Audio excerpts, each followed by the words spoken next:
नमस्कार दोस्तों, स्वागत है अपनी YouTube channel Royals GK classes में। आज हम फिर से क्षेत्रमिति के वर्ग के बारे में जानेंगे।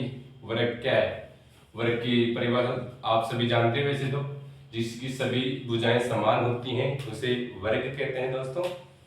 तो वर्ग में चार भुजाएं होती हैं और चारों बराबर होते हैं, ठीक है दोस्तों। तो अब वर्ग का परिमाप जानने की परिमाप का सूत्र क्या होगा? भुजा इंटू चार या चार इंटू भुजा, यानी चारों भुजाओं का योग परिमाप हो जाएगा, ठीक है दोस्तों।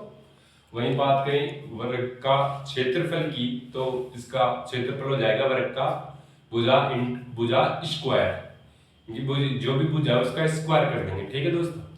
वहीं बात करते हैं वर्ग के विकर्ण की, तो वर्ग का विकर्ण हो जाएगा √2 पॉइंट इंटू भुजा, तो √2 इंटू भुजा आ जाएगी वर्ग का विकर्ण, ठीक है दोस्तों। अब बात करते हैं विकर्ण। अगर वर्ग का विकर्ण दे रखा है प्रश्न में, तो उसको कैसे हल करना है? तो विकर्ण से वर्ग का सूत्र निकालने के लिए अपने को क्या करना है? विकर्ण का स्क्वायर करना है और फिर उसमें 2 का भाग देना है, ठीक है।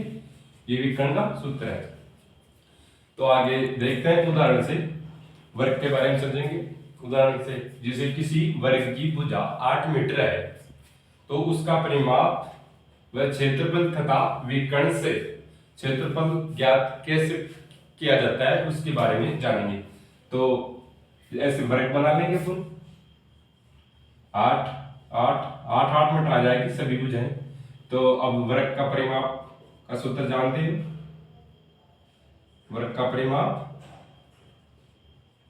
हो जाएगा 4 इंटू भुजा, ठीक है दोस्तों।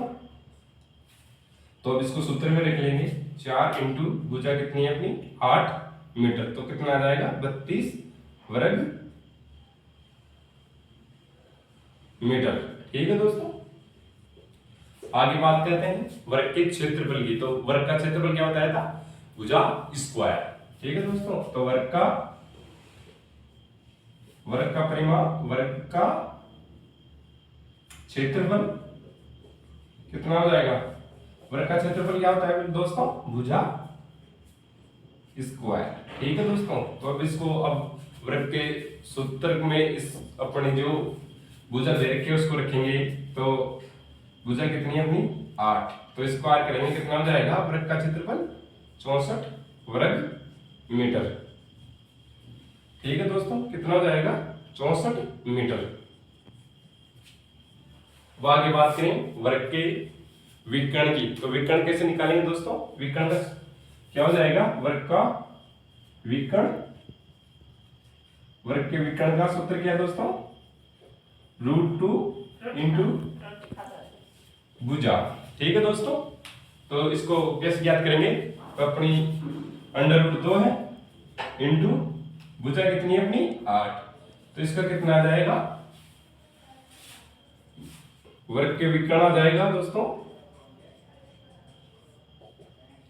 8√2, ये आ जाएगा, ठीक है दोस्तों। ठीक है दोस्तों, वर्ग का विकर्ण आ जाएगा कितना? 8 से ही √2, ये आ जाएगा। अब अगर अपने को प्रश्न में विकर्ण ही दे, वर्ग का विकर्ण दे दे, जैसे 8.8√2 दे दिया, इससे अपने को क्षेत्रफल निकालना है, तो दोस्तों क्या करेंगे? तो विकर्ण से वर्ग का क्षेत्रफल ज्ञात करना। तो कैसे ज्ञात करेंगे? विकर्ण का स्क्वायर हो जाएगा दोस्तों बटे 2 आ जाएगा। तो क्या हो जाएगा? 8√2 स्क्वायर बटे 2। तो यहां क्या आ जाएगा? 64 इंटू 2 बटे 2। तो वर्ग का क्षेत्रफल कितना है दोस्तों?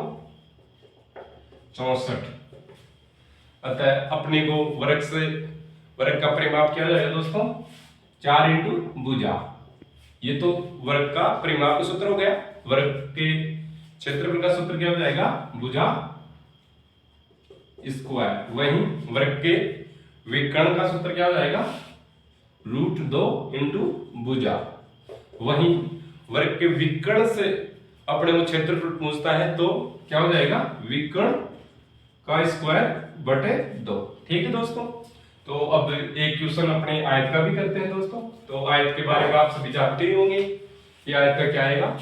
जैसे आयत का प्रश्न दे रखा है दोस्तों आप सभी को कि एक आयत की लंबाई 12 मीटर व चौड़ाई 10 मीटर है, तो उसका परिमाप व क्षेत्रफल व विकर्ण हमें ज्ञात करना है। तो एक प्रश्न से जो आयत में जो 3 प्रकार के प्रश्न बनते हैं वो एक ही प्रश्न से हम सॉल्व कर लेते हैं, इससे पता लग जाएगा। जैसे आयत का परिमाप ज्ञात करना है अपने को। ठीक है दोस्तों। तो परिमाप का सूत्र क्या हो जाएगा, 2 इंटू लंबाई प्लस चौड़ाई, ये तो हो जाएगा आयत का परिमाप। तो आयत के परिमाप के लिए अपने को दे रखी है लंबाई दे रखी है 12, चौड़ाई दे रखी है 10। तो दोस्तों कितना हो जाएगा, 2 इंटू 22 बराबर 44। ये तो आ जाएगा आयत का परिमाप। ठीक है दोस्तों, कितना हो जाएगा 44। ठीक है, 44 मीटर। वही बात करें अपन आयत के क्षेत्रफल की। तो आयत का क्षेत्रफल का सूत्र आप सभी को पता ही है। हमने पिछली वाली क्लास में आयत का सूत्र बताए थे, परिमाप बताया था, उसका क्षेत्रफल बताया था और उसके विकर्ण। ठीक है दोस्तों। तो आयत का क्षेत्रफल हो जाएगा, क्षेत्रफल होता है दोस्तों आयत का क्षेत्रफल लंबाई इंटू चौड़ाई। आयत के क्षेत्रफल का सूत्र है। तो अब इसको लंबाई मेरे को दे रखी है 12 और चौड़ाई दे रखी है 10। तो आयत का 120 मीटर आ जाएगा आंसर। तो आयत के क्षेत्रफल कितना हुआ, 120 मीटर। तो हम बात करते हैं विकर्ण की। तो आयत का विकर्ण का सूत्र जानते हैं आप सभी, क्या हो जाएगा, रूट लंबाई स्क्वायर प्लस चौड़ाई स्क्वायर। तो इसको संख्या में रख लेंगे तो 12 का स्क्वायर कर देंगे प्लस 10 का स्क्वायर कर देंगे। तो दोस्तों 12 का 144 होता है प्लस 10 का 100 होता है। ठीक है दोस्तों। ठीक है दोस्तों, आयत का विकर्ण हो जाएगा कितना, 144 प्लस 100। तो इन दोनों को जोड़ेंगे तो कितना आएगा दोस्तों, 244। तो 244 किस संख्या का स्क्वायर होता है ये देखने के लिए अब 15 का स्क्वायर करेंगे तो कितना आएगा, 225। वहीं 16 का स्क्वायर करते हैं तो कितना आता है, 256। अपनी संख्या कितनी है, 244। तो अपनी स्क्वायर कितना आ जाएगा, 15.60। ये आ जाएगा वर्ग आयत का विकर्ण। कितना आएगा आयत का विकर्ण, 15.60। ठीक है दोस्तों। तो हमने क्या जाना, आयत का परिमाप, आयत का क्षेत्रफल और आयत का विकर्ण। वही बात करिए वर्ग का। तो वर्ग के बारे में परिमाप को सूत्र बताई दिए 4 इंटू भुजा। वही वर्ग के क्षेत्रफल का सूत्र हो जाएगा भुजा इंटू भुजा स्क्वायर। ठीक है दोस्तों। वही आयत के विकर्ण का √2 इंटू गुणा भुजा। और आयत के 3 सूत्र थे वो हमने याद करवाई दिए थे। क्या थे, आयत का परिमाप 2√2 ब्रैकेट लंबाई प्लस चौड़ाई। ठीक है दोस्तों। और क्षेत्रफल की बात करें तो लंबाई इंटू चौड़ाई, और परिमाप की बात करते हैं तो √, लंबाई का स्क्वायर प्लस चौड़ाई का स्क्वायर √, में आ जाएंगे। ठीक है दोस्तों। वीडियो अच्छा लगा तो उसे सब्सक्राइब करें, लाइक करें, शेयर करें। धन्यवाद।